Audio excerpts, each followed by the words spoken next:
Give us your perfect first date. First of all, my man needs to make at least 7 figures. How much money should your guy make?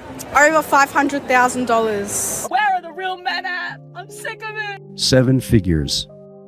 This woman is demanding that a man make at minimum $1 million per year to even be considered dateable. That puts her requirements in the top 0.1% of all earners in the country. But here's the kicker. What is she bringing to the table that would make her worthy of a millionaire? The delusion is next level.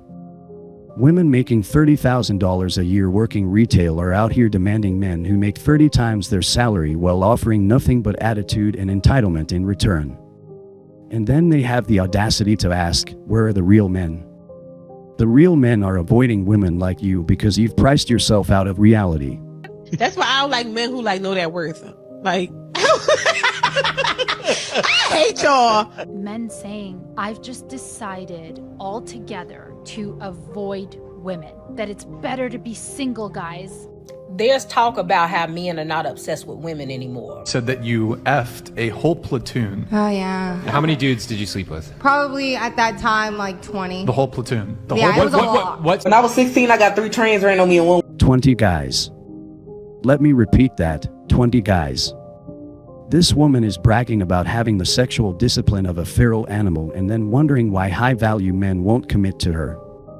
But here's the truth. Every high-value man knows that a woman with this kind of body count is incapable of pair bonding.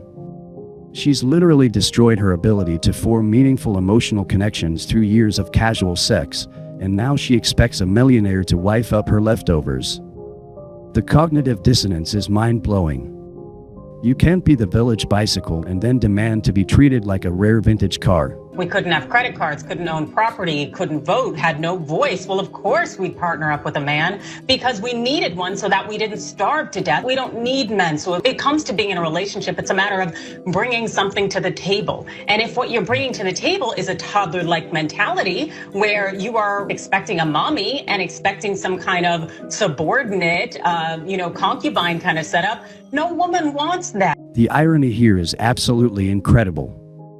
She's talking about men having a toddler mentality while simultaneously demanding that men provide everything for her without expecting anything in return.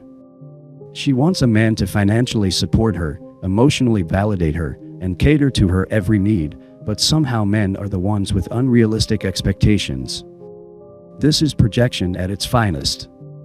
The modern woman has become the toddler in the relationship, demanding constant attention, resources, and accommodation while contributing nothing but complaints and attitude. That's another thing too that me and Garg don't want to do. Me and Garg don't want to get married on paper because we just think that it's not something that you have to do is tell the government that you're married. Yeah, I think I understand why people get married through paper, and that's I understand. I'll tell you what I understand. The girl could freaking dip out on you and take all your money. Don't take somebody. That's happened to my half brother. Don't take one person's experience. No, it's happened to a lot of people, I bet. Yeah, probably. It happens a lot more often than you think to be. Yeah. Me and Garg don't want to get married through paper. We want to have somebody come and bless our marriage and marry us like that. Because back then, before getting married through the government, through papers and through court, people would just get married with a pastor.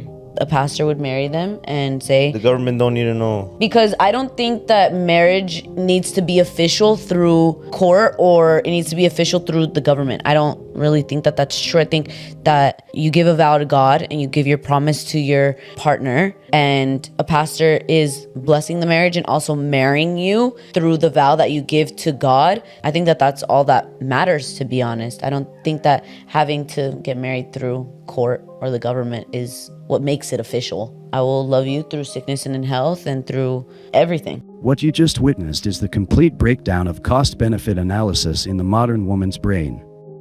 These women have been so poisoned by feminist propaganda and social media validation that they genuinely believe they deserve millionaire husbands while bringing absolutely nothing of value to the relationship.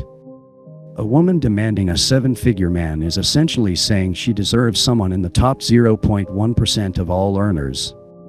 But what does she offer in return? A destroyed pair bonding ability from sleeping with dozens of men, an attitude problem, unrealistic expectations, and a complete unwillingness to fulfill any traditional wifely duties. It's like walking into a Ferrari dealership with a McDonald's paycheck and demanding they give you the keys because you exist. The body count revelation perfectly encapsulates everything wrong with modern female sexual behavior. 20 partners and she's treating it like a badge of honor instead of the red flag that it obviously is. Every successful man knows that women with high body counts make terrible long-term partners because they've literally rewired their brains for short-term gratification and novelty-seeking behavior, not to mention how disgusting it is. You can't turn a promiscuous woman into a housewife, and any man with options knows this instinctively. But the most insidious part is the marriage scam she's trying to run. She wants all the benefits of having a committed partner, his time, attention, resources, and fidelity, without giving him any legal protections or guarantees. She admits that marriage is essentially a wealth transfer mechanism from men to women, but then tries to manipulate her way into getting the same outcome through emotional manipulation and religious justification. The other woman's rant about not needing men while simultaneously demanding everything from them is the perfect example of cognitive dissonance. She claims independence while expecting men to provide, protect, and serve her needs. She talks about men having unrealistic expectations while demanding they have no expectations of her whatsoever. This is what happens when an entire generation of women is raised to believe their prize is simply for existing. They develop completely unrealistic standards based on their inflated self-worth while offering nothing to justify those standards. They want the top 1% of men while being bottom-tier women themselves. The reality is that high-value men have figured out this game and are opting out entirely. Why would a successful man tie himself to a woman who sees him as nothing more than a walking ATM? Why would he commit to someone who brings nothing but problems and expenses to his life? Why would he risk half his assets for someone who's already proven she can't maintain exclusive sexual relationships? The men they want don't need them, and the men who need them aren't good enough for their impossible standards. They're going to end up alone, bitter, and wondering where all the good men went. The dating market has become a perfect example of supply and demand economics. Women have artificially inflated their perceived value while simultaneously decreasing their actual value through poor life choices. Meanwhile, men are waking up to the reality that modern relationships are all cost and no benefit. The result is exactly what you'd expect from any market imbalance, a collapse of the entire system.